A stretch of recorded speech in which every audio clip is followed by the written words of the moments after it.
जय सिया राम दोस्तों। इस वीडियो में हम कंपैरिजन करेंगे emerald tyre manufacturing limited company के आईपीओ का और Dhanlaxmi crop science limited company के आईपीओ का। तो emerald tyre manufacturing limited company के आईपीओ को अप्लाई करने का आज लास्ट दिन है और धनलक्ष्मी क्रॉप साइंस का आईपीओ आज ओपन हो चुका है। तो इन दोनों में से किस आईपीओ को अप्लाई करना बेटर रहेगा?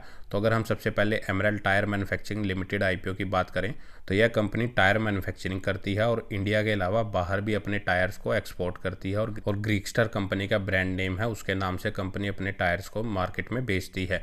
कंपनी के फाइनेंशियल ठीक ठाक है, उसका रिवेन्यू धीरे धीरे करके ही बढ़ रहा है और उसकी प्रॉफिटेबिलिटी भी उसके अकॉर्डिंग ही बढ़ रही है। लेकिन कंपनी के ऊपर कर्जा काफ़ी ज़्यादा नज़र आ रहा है। कंपनी के पास लगभग 44 करोड़ रुपए के रिजर्व हैं और उसके अगेंस्ट में 87.5 करोड़ रुपए का कर्जा देखने को मिल रहा है। कंपनी की वैल्यूएशन तो ठीक ठाक है, बस कंपनी का नेगेटिव पॉइंट ही यही है कि कंपनी का डेब्ट टू इक्विटी रेशो ज़्यादा चल रहा है और उसकी जो सेल्स है वो धीरे धीरे ग्रो कर रही है। इसके अगेंस्ट में अगर हम धनलक्ष्मी क्रॉप साइंस लिमिटेड की बात करें तो ये आईपीओ हमारा आज ही खुला है और 11 दिसंबर को क्लोज होगा। कंपनी मेनली लेटेस्ट टेक्नोलॉजी से बीज बनाने का काम करती है जिसमें तरह तरह की फसलें और सब्जियां उगाई जाती हैं।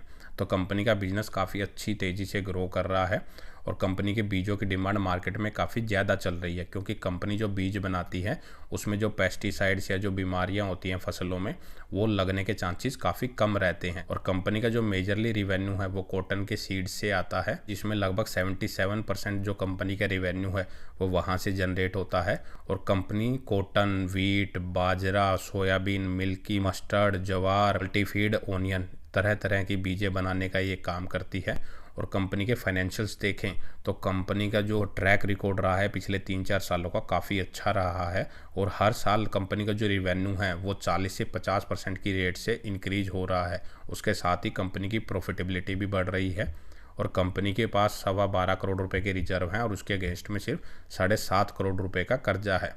और कंपनी का जो डेब्ट टू इक्विटी रेशियो है वो 0.06 का है।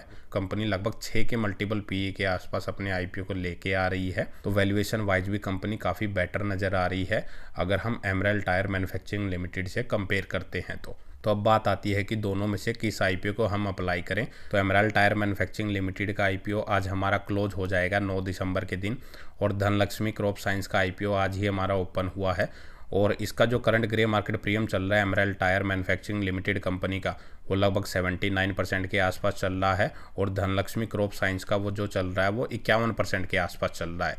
तो अब हम किसको अप्लाई करें? तो फिलहाल के अकॉर्डिंग अगर हम ग्रे मार्केट प्रीमियम के अकॉर्डिंग देखें तो आप emerald tyre manufacturing limited company के आईपीओ में अप्लाई कर सकते हैं और इसके जो अलॉटमेंट का पता है वो हमें 10 दिसंबर को पता लगेगा, जो कि ऑलमोस्ट अगर हम देखें वो 11 दिसंबर तक इसका रिफंड भी वापस आ जाएगा अगर आपको इसकी अलॉटमेंट नहीं मिलती है। तो 11 दिसंबर के दिन जो धनलक्ष्मी क्रॉप साइंस का आईपीओ है उसको अप्लाई करने का लास्ट दिन है। आप इस आईपीओ को उस दिन भी अप्लाई कर सकते हैं। तो फिलहाल के लिए आप emerald tyre manufacturing limited company को आईपीओ को अप्लाई कर सकते हैं अगर आपके पास फिलहाल एक ही आईपीओ को अप्लाई करने के पैसे हैं तो दोनों ही एसएमई आईपीओ है, काफ़ी अच्छा उनका ग्रे मार्केट प्रीमियम चल रहा है। दोनों के क्या क्या पैरामीटर्स हैं वो मैंने आपको बता दिए हैं, लेकिन एसएमई आईपीओ है तो अपना रिस्क थोड़ा एनालिसिस करके चलिए क्योंकि इनमें काफ़ी ज़्यादा रिस्क रहता है। तो उसके अकॉर्डिंग फिर आप अपना दोनों में डिसीजन ले सकते हैं।